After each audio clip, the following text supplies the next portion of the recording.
নমস্কার, Ramakrishna TV YouTube চ্যানেলের পক্ষ থেকে সকল মা, বাবা, দাদু, দিদা, ঠাকুমা, ঠাকুর দাদাদের জানাই অনেক অনেক ভালোবাসা, প্রীতি ও আন্তরিক শুভেচ্ছা। সবাই ভালো আছেন, ভালো থাকবেন। আমি আবারও চলে এসেছি আজকে মা দুর্গাকে নিয়ে আলোচনা করতে। আজকে আমরা আলোচনা করব শ্রী শ্রী রামকৃষ্ণ মিশনে স্বামী বেদানন্দ মহারাজজির লেখা দুর্গা দুর্গতি নাশিনী থেকে নবদুর্গা সম্পর্কে আলোচনা করতে। খুব সুন্দর একটি আলোচনা। সবাইকে অনুরোধ করব উপস্থিত থাকতে এবং আমরা খুব সুন্দর এই আলোচনা করব। শ্রী শ্রী চণ্ডী গ্রন্থের মূল উদ্দেশ্য মা মহামায়াকে জানা, জগৎব্যাপী তার অপ্রতিহত শক্তিকে উপলব্ধি করা আর মহাশক্তি মাতৃ সাধনায় কিভাবে সিদ্ধি লাভ করা যায়, মাতৃশক্তিকে কিভাবে জীবনে অনুভব করা যায়, তার সমস্ত রহস্য বিশেষভাবে অবগত হওয়া। পণ্ডিতরা বলেন শ্রী শ্রী চণ্ডীর স্তবগুলি মহাশক্তির এক একটি আধার। যে কেউ চণ্ডীর স্তব স্তুতিগুলি অতি শ্রদ্ধা ভক্তি সহকারে নিত্য পাঠ করলে দিনে দিনে মাতৃকৃপা অনুভব করতে পারেন। শ্রী শ্রী চণ্ডীর 4-5টি স্তব অতি গুরুত্বপূর্ণ। সেইগুলি হল দেবী সূক্ত প্রথম, দ্বিতীয় ব্রহ্মা কর্তৃক দেবী স্তুতি, তৃতীয় সূত্রাধিকৃত দেবী স্তুতি, চতুর্থ অপরাজিতা স্তুতি এবং পঞ্চম নারায়ণী স্তুতি। দেবী স্বয়ং বলেছেন, যে ব্যক্তি এই সকল স্তব দিয়ে সমাহিত চিত্তে নিত্য আমার অর্চনা করবে, আমি তাকে জীবনের সকল বিপদ থেকে নিশ্চয় রক্ষা করব। তাহলে দেখুন, মা দুর্গা স্বয়ং এই কথাটি বলেছেন আমাদের কাছে, যে আমরা যদি 5টি স্তুতি স্তব করতে পারি তাহলে আমাদের জীবনের সকল বিপদ থেকে আমরা রক্ষা পাবো। সেই 5টি স্তুতি আমি আরেকবার বলে দিচ্ছি: দেবী সূক্ত, ব্রহ্মাকৃতিক দেবী স্তুতি, সূত্রাধিকৃত দেবী স্তুতি, অপরাজিতা স্তুতি এবং নারায়ণী স্তুতি। ভারতের জনমানসে এই বিশ্বাস এখনো পর্যন্ত সতেজ রয়েছে। কোটি কোটি ভক্তিমান নরনারী দৈনন্দিন জীবনে চণ্ডী পাঠ করেন, মা মহামায়ার মাহাত্ম্য অনুভব করার চেষ্টা করেন। শ্রী শ্রী চণ্ডী গ্রন্থে মহাশক্তি দেবীকে মহামায়া রূপে বর্ণনা করা হয়েছে। এই মহামায়ার বিশেষ প্রকাশ শ্রী শ্রী দুর্গা রূপের মধ্যে।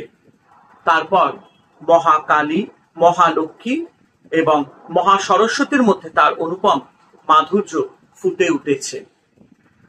তাছাড়া আরো অগণিত দেবীর নাম আমরা শ্রী শ্রী চণ্ডী ও অন্যান্য পুরাণে পেয়ে থাকি, যেমন গৌরী, ভারতী, অম্বিকা, ভদ্রকালী, মাহেশ্বরী, কৌমারী, বৈষ্ণবী, ভগবতী, সনাতনী প্রভৃতি। এই সমস্ত নাম সেই মহাশক্তির অপরূপ মহিমাকে নানাভাবে প্রকাশ করেছে। বস্তুত শক্তি বা সত্তা একটি, তিনি অখণ্ড চৈতন্য শক্তি। বেদান্তের ভাষায় এই শক্তির নাম ব্রহ্ম। তন্ত্রে মহামায়া মা, এই চৈতন্য শক্তি কখনো জন্মে না, মরে না, ক্ষয় হয় না। ইনি চিরন্তন, সর্বব্যাপী। তবে এই শক্তি স্বয়ং অদৃশ্য এবং অরূপ থাকলেও ভক্তগণকে কৃপা করার জন্য নানা রূপ ধারণ করে। যেমন সেই অদৃশ্য শক্তি দেবতাদের আরতি শুনে তাদের কৃপা করার জন্য মহিষমর্দিনী দুর্গা বা ভদ্রকালী রূপে প্রকটিত হন। এই দুর্গা দেবী নবদুর্গা রূপে প্রকটিত হয়ে ভক্তদের কৃপা করেছেন বা এখনো সমভাবে করে থাকেন। সেই নবদুর্গার মহিমার কথা বর্ণনা করতে গিয়ে স্বয়ং ব্রহ্মা বলেছেন, প্রথমত শৈল পুত্রিতি, দ্বিতীয়ং ব্রহ্মচারিণী, তৃতীয়ং চন্দ্র ঘণ্টেতি কুষ্মাণ্ডেতি, চতুর্থকং পঞ্চমং স্কন্ধ মাতেতি, ষষ্ঠং কাত্যায়নী তথা সপ্তমং কালরাত্রিতি মহাগৌরীতি, ষষ্ঠমং नवमं सिद्धिदात्री च नवदुर्गा प्रकीर्तिता उत्तन्नतानि नामानि ब्रह्मणैव महात्मना। अर्थात प्रथम शैलपुत्री, द्वितीय ब्रह्मचारिणी, तृतीय चंद्र घंटा, चतुर्थ कुष्मांडा, पंचम स्कंद माता, षष्ठ कात्यायनी, सप्तम कालरात्रि, अष्टम महागौरी एवं नवम सिद्धिदात्री एरा नवदुर्गा नामे परिचित। এই সকল নাম বেদের মধ্যেও লক্ষ্য করা যায়। এই কথা বলে সৃষ্টিকর্তা আবার বললেন, যেসব ভক্ত এই সব দেবীর শরণাগত হন তাদের অগ্নিতে, শত্রুর মধ্যে, রণক্ষেত্রে, বিষম পরিস্থিতিতে কোনো অশুভ ঘটে না। তাদের মনে শোক ও দুঃখ বিরাজিত থাকে না, কোনো বিপদ হয় না। যারা এই সব দেবীকে ভক্তি ভরে নিত্য স্মরণ করেন তাদের শ্রীবৃদ্ধি ঘটে। এখন নবদুর্গার স্বরূপ ও বৈশিষ্ট্য নিয়ে আলোচনা করব, নবদুর্গার 9টি রূপ নিয়ে। তো এখন আমাদের কাছে স্বামী বেদানন্দ মহারাজজি নবদুর্গার এই 9টি রূপ নিয়ে আলোচনা করবে এবং সবাইকে অনুরোধ করব এই 9টি রূপ সম্পর্কে আপনারা শুনবেন। তো চলুন এই 9টি রূপ সম্পর্কে আলোচনা করার আগে আমরা একটি সুন্দর মা দুর্গার ভজন আমরা শুনি এবং দেখবেন আপনাদের সত্যি খুব ভালো লাগবে। সবাইকে অনুরোধ করব নবদুর্গার এই 9টি রূপ সম্পর্কে আলোচনা করার আগে আমরা মা দুর্গার একটি সুন্দর ভজন আমরা শুনব। তো চলুন শুরু করা যাক।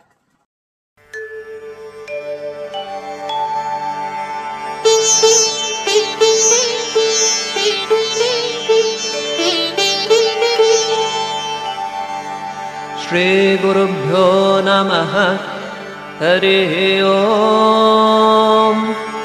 सहना भवतु सहनौ भुनक्तु सह वीर्यं करवावहै तेजस्विनावधीतमस्तु मा विद्विषावहै। ॐ शान्तिः शान्तिः शान्तिः। हरिः ओम्। जातवेदसे सुनवामसो ममराति यतो निदहाति वेदः स नः पर्षदति दुर्गाणि विश्वानावेव सिन्धुं दुरितात्यग्निः तामग्निवर्णां तपसा ज्वलन्तीं वैरोचनीं कर्मफलेषु जुष्टाम् दुर्गां देवीगुं शरणमहं प्रपद्ये सुतरसि तरसे नमः। अग्ने त्वं पारयानव्यो अस्मान् स्वस्तिभिरति दुर्गाणि विश्वा पूश्च पृथ्वी बहुलान ऊर्वी भवातोकायतनयाय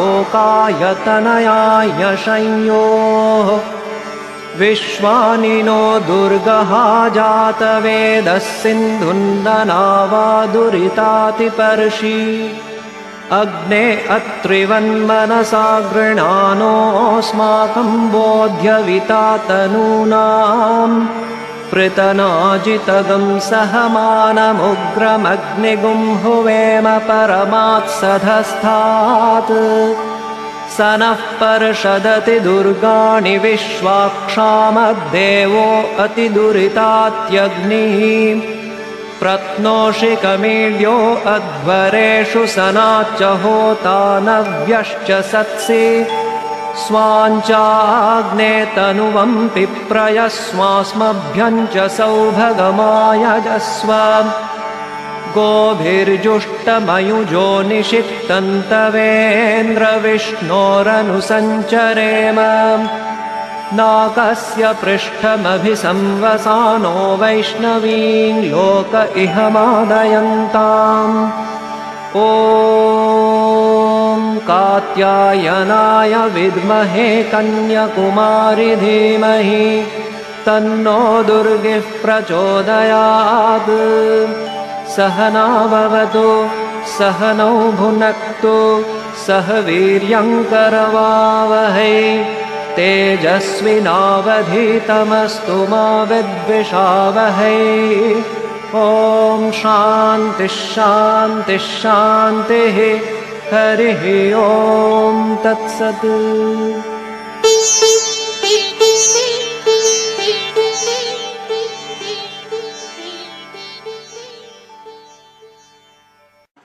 খুব ভালো লাগলো, মনটা শান্তিতে ভরে গেল। আশা করি আপনাদের সবার এই মা দুর্গার ভজন শুনে আপনাদের মনটা খুশিতে ভরে গেছে। তো চলুন এখন আমরা শুরু করব মায়ের 9টি রূপের আলোচনা নিয়ে, তার রূপ সম্পর্কে, 9টি রূপ সম্পর্কে।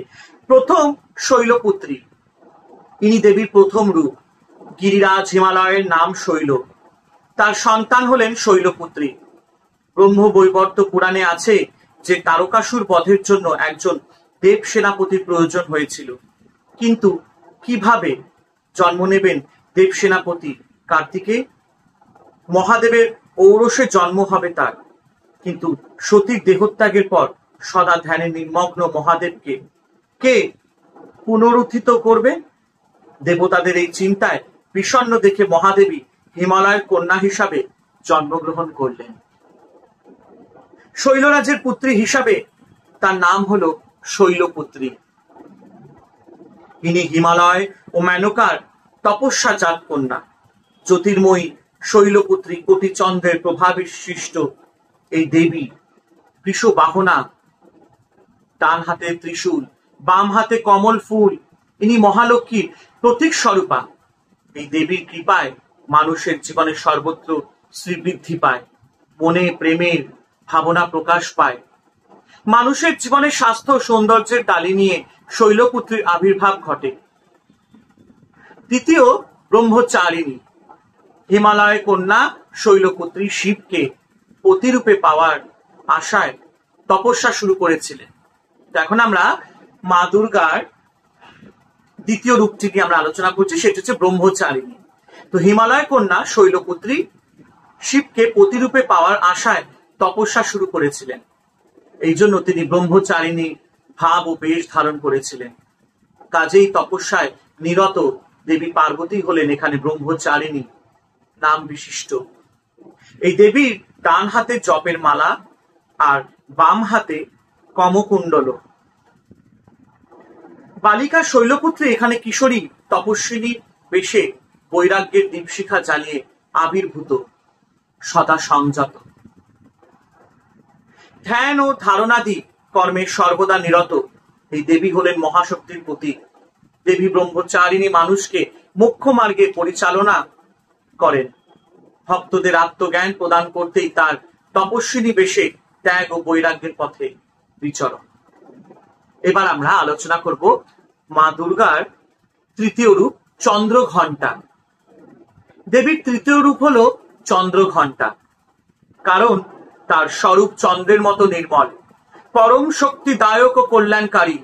তিনি চন্দ্রের থেকেও বেশি লাবণ্যময় ও আনন্দদায়িনী। তার গায়ের রূপ স্বর্ণবর্ণ, বাহন সিংহ, 10 হাত। এই 10 হাতে খড়গ, বাণ, ত্রিশূল, গদা, পদ্মফুল ও অন্যান্য অস্ত্রশস্ত্র সজ্জিত। এই দেবীর উপাসনায় সাধকের সমস্ত পাপ ও বাধাবিঘ্ন বিনষ্ট হয়। দেবী চন্দ্রঘণ্টার কৃপায় মানুষের মন শান্ত হয়, বাক প্রিয় সুসংহত হয়ে এবং মন অধ্যাত্ম জগতে পরমানন্দ প্রাপ্ত হয়। তবে দেবীর চন্দ্রঘণ্টা নাম হলো কেন? আসলে দেবরাজ ইন্দ্র মহিষাসুর বধের জন্য দেবীকে ঐরাবতের ঘণ্টা দান করেছিলেন। এই ঘণ্টা মাঙ্গলিক নাদ ও অশুভ শক্তি নাশের প্রতীক স্বরূপ। ঘণ্টার ধ্বনিতে অসুরেরা ভয় পালিয়ে যায়। কখনো কখনো প্রবল ঘণ্টার শব্দে তারা মৃত্যুবরণ করে। অপরদিকে ঘণ্টা ধ্বনির রেশ ধরে সাধকেরা নাদ ব্রহ্মের সন্ধান পান। এই জন্য দেবীর নাম চন্দ্রঘণ্টা। এবার আমরা মায়ের চতুর্থ নাম এবং তার রূপ নিয়ে আমরা আলোচনা করব। তো মায়ের চতুর্থ রূপ হচ্ছেন কুষ্মান্ডা। দেবী দুর্গার চতুর্থ রূপ হলো কুষ্মান্ডা। কু শব্দের অর্থ কুৎসিত আর উষ্ম শব্দের অর্থ দুঃখ। আমাদের এই মর্ত জগতে প্রতিটি প্রাণী ত্রিতাপ যন্ত্রণায় ছটফট করছে, আর এই দেবী মাতা সর্বদা সেই তাপত্রয় নিজ অঙ্গে ধারণ করে রয়েছেন। অর্থাৎ ভক্তরা কুষ্মান্ডা দেবীর আরাধনা করলে তিনি সন্তানদের সর্বদুঃখ হরণ করে নেন। তাই কুষ্মান্ডা দেবীর স্মরণ মনন কর্তব্য। দেবীর বাহন সিংহ, অষ্টভুজা দেবী কমণ্ডলু, ধনু, বাণ, চক্র, গদা, পদ্মফুল, অমৃতপূর্ণ কলস এবং জপমালা ধারণ করে রয়েছেন। সংসারে আয়ু, যশ, বল ও আরোগ্য লাভ করতে হলে দেবী কুষ্মান্ডার পূজা করা বাঞ্ছনীয়। এই দেবীর পূজায় কিংবা স্মরণে মননে মানুষের রোগ শোক চিরতরে বিনষ্ট হয়। এবার আমরা আলোচনা করব মায়ের পঞ্চম রূপ এবং তার নাম নিয়ে। তো মায়ের পঞ্চম রূপ হচ্ছে স্কন্দ মাতা। নবদুর্গার পঞ্চম রূপটি হল স্কন্দ মাতা। শিব এবং পার্বতীর বিবাহের ফলে কার্তিকের জন্ম হয়েছিল। কার্তিকের অপর নাম স্কন্দ, তাই দেবীর নাম হলো স্কন্দ মাতা। দেবীর কোলে বালক রূপে কার্তিকের অবস্থান স্কন্দ মাতার রূপের অনুপম বৈশিষ্ট্য। দেবীর 4 হাত, উপরের 2 হাতে পদ্মফুল, নিচের একটি হাতে বড় মুদ্রা এবং অপর হাতে কার্তিককে কোলে ধরে আছেন। কার্তিক মহাবীর, অতি সংযমী, দক্ষ সেনাপতি। তার বিক্রমে দেবতাদের মনে শান্তি ও আনন্দ ফিরে আসে। তাই কার্তিক সম্মানিত স্কন্দ মাতার পূজা করলে সাধকের সকল অভীষ্ট লাভ হয়। এই জন্য স্কন্দ মাতার অর্চনা অতি শুভ ফলদায়ক। এবার আমরা আলোচনা করব দেবী মায়ের ষষ্ঠ রূপ কাত্যায়নী সম্পর্কে আলোচনা করব। কিন্তু আমি চাইবো এই ষষ্ঠ রূপ আলোচনা করার আগে আমি আরেকটি আপনাদের কাছে দুর্গা ভজন পেশ করতে চাই, খুব সুন্দর। তো চলুন আরেকবার আমরা একটু মা দুর্গাকে স্মরণ করে তার ভজন একটুখানি আমরা শুনি। আসুন সবাই শুনুন। মাকে কি দেখেছিস তোরা, বল সত্যি করে। আমার মাকে কি দেখেছিস তোরা, বল সত্যি করে। মায়ের নব নব নব রূপে ভুবন মন হরে। মায়ের নব নব নব রূপে ভুবন মন হরে। আমার মাকে কি দেখেছিস তোরা, বল সত্যি করে। আমার মাকে কি দেখেছিস তোরা, বল সত্যি করে।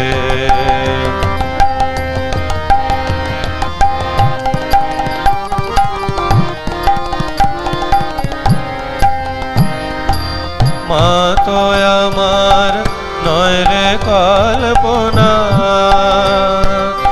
ওই দেখ চিন্ময়ী হাস্যবাদনা।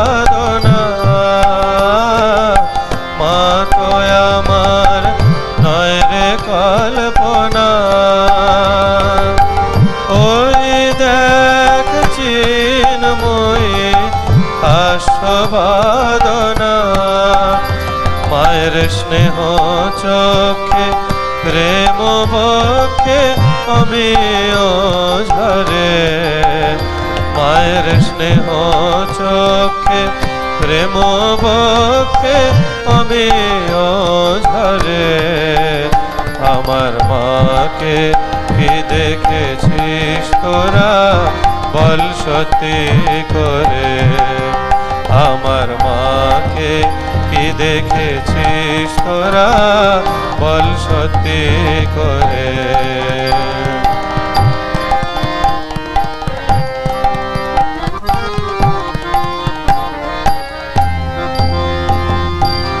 হাসি মুখে করে ভুবনালো, মায়ের কোলে শোভে ভক্ত দল। হাসি মুখে করে ভুবনালো, মায়ের কোলে শোভে ভক্ত দল। মায়ের প্রসারিত প্রেম বাহু আমাদের তরে। আমার মাকে কি দেখেছিস তোরা, বল সত্যি করে। আমার মাকে কি দেখেছিস তোরা, বল সত্যি করে।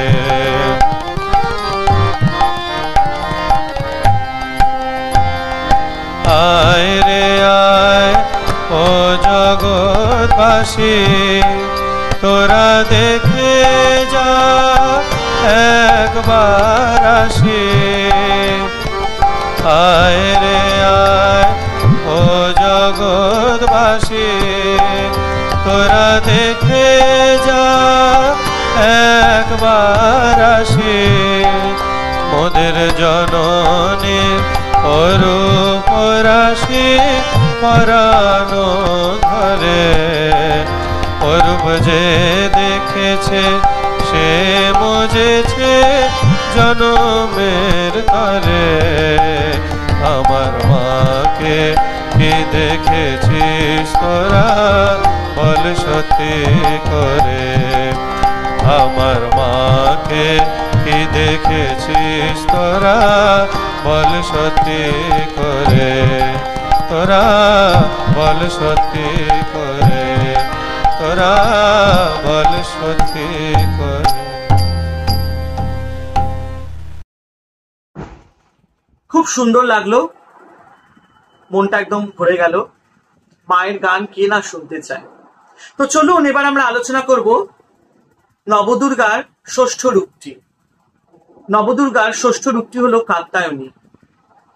কাত্যায়ন মুনি তার আশ্রমে প্রথম দেবীকে পূজা করেছিলেন বলে দেবীর আরেক নাম কাত্যায়নী।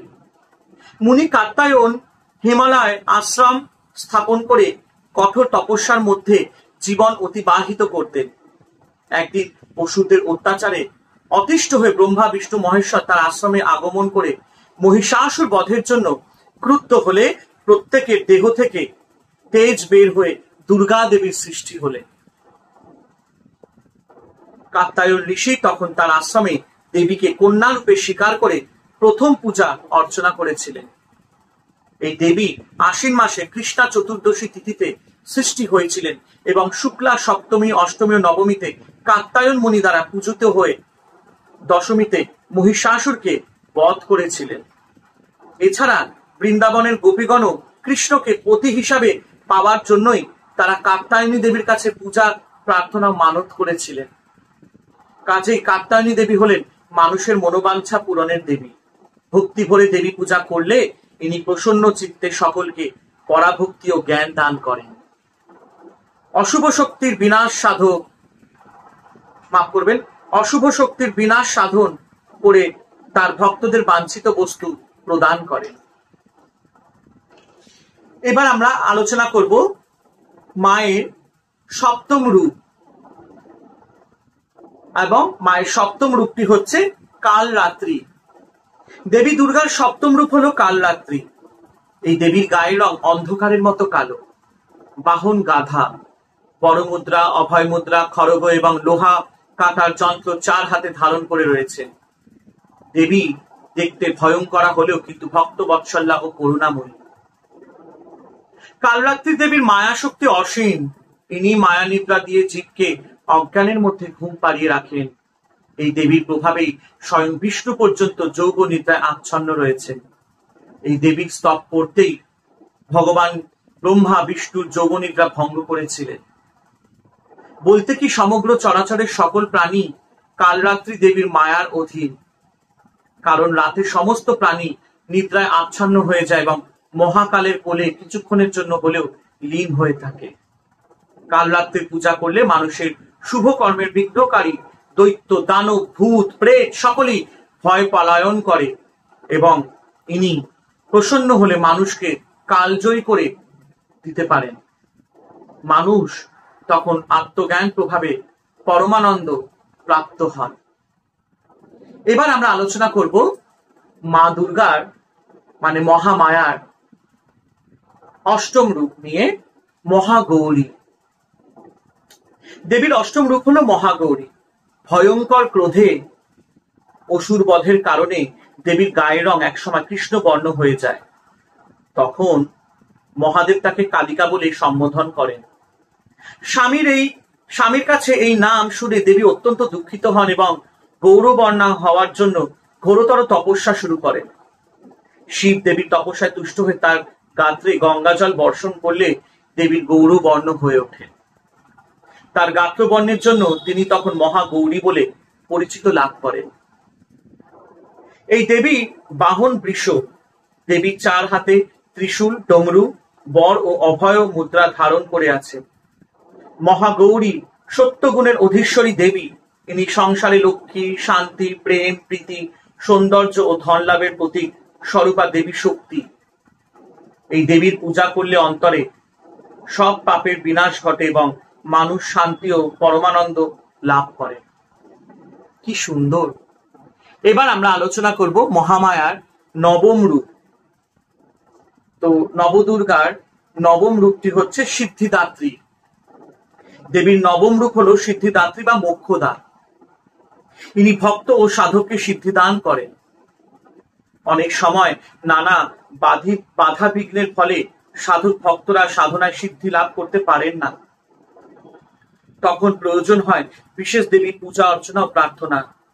দেবী সিদ্ধিদাত্রী হলেন সেই বিশেষ রূপা, যার চরণে ভক্তি নিবেদন করে পূজা করলে ভক্তের অচিরেই কর্মে সিদ্ধি লাভ ঘটে। বস্তুত সিদ্ধিদাত্রী নিজের হাতে সিদ্ধি লাভের অর্গল খুলে দিলেই জীবের পক্ষে সিদ্ধি লাভ সম্ভব হয়। এই দেবী পদ্মফুলের উপর আসীনা, চার হাতে যথাক্রমে শঙ্খ, চক্র, গদা ও পদ্মফুল ধারণ করে রয়েছে। এই দেবীর পূজা করলে ভক্তের লৌকিক ও পারলৌকিক সমস্ত কামনা বাসনার পূরণ হয়।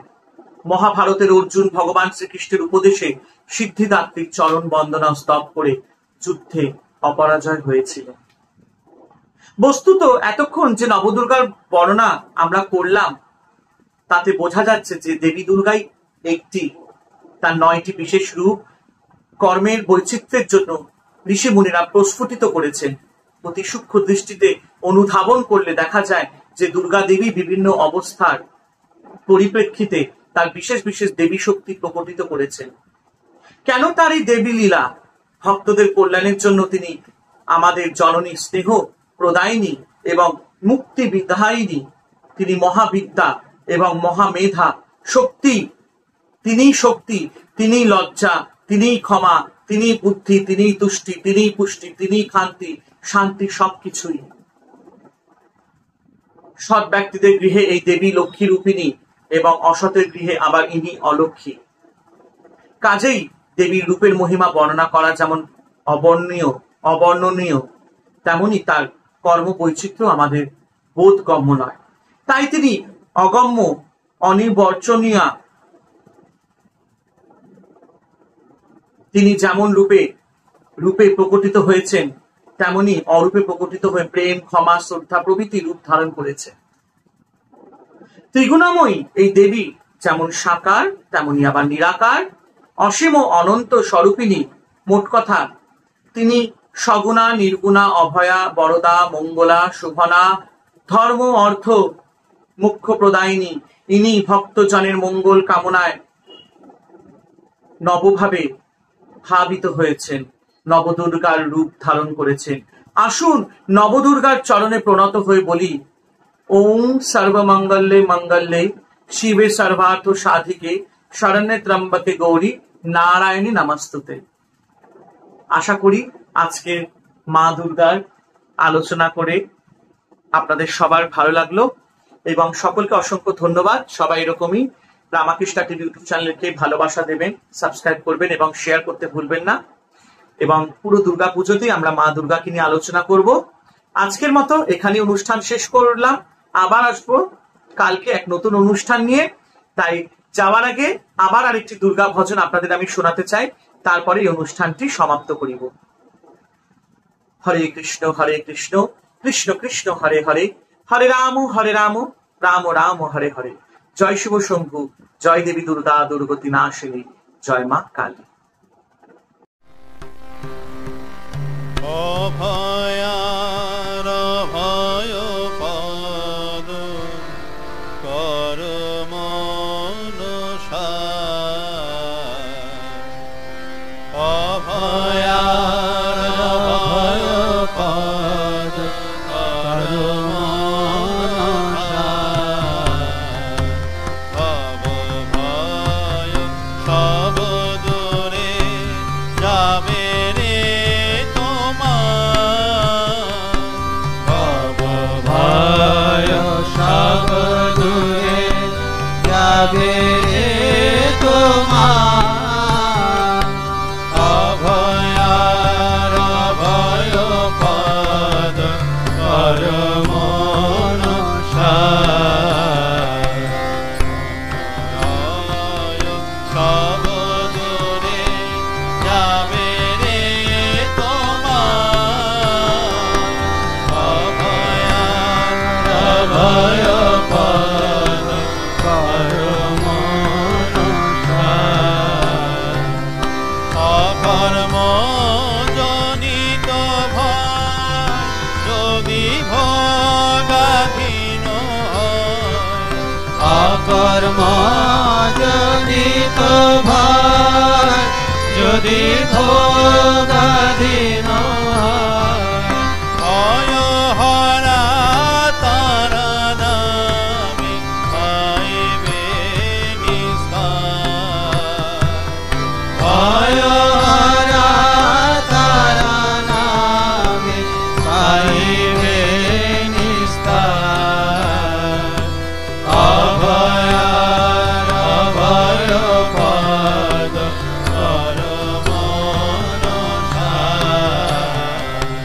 ভব ভয় সব দূরে যাবে রে তোমার, অভয় পদ কর মনসা, শান্তি যুক্ত শান্তিহীন হেলায় হারালে দিন, এখনো করয় পাপ মনরে আমার, শান্তি যুক্ত শান্তিহীন হেলায় হারালে দিন, এখনো কর বিধান মনরে আমার, আদিভূতা সনাতনী চরণ কর রে ধ্যান, আদিভূতা সনাতনী চরণ কর রে ধ্যান, না হইও অকিঞ্চন অকিঞ্চনে বদ্ধ, না হইও অকিঞ্চন অকিঞ্চনে বদ্ধ, অভয়ার ভয় পদ কর মনসা,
বিধান মননে আমার ক্রান্তি যুক্ত শ্রান্তি হেলায় হারালে দিন এখনো কর বিধান মননে আমার আদিভূতা সনাতনী চরণ কররে ধ্যান আদিভূতা সনাতনী চরণ কররে ধ্যান আদিভূতা সনাতনী চরণ কররে ধ্যান আদিভূতা সনাতনী চরণ কররে ধ্যান না হইও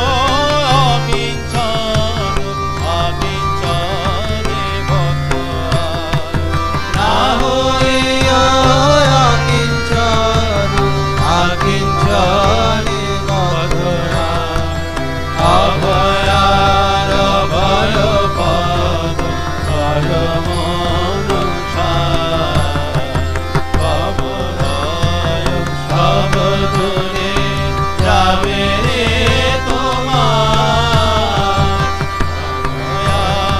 অভয়ার ভয় পদ পরমন অভয়ার ভয় পদ পরমন অভয়ার অভয়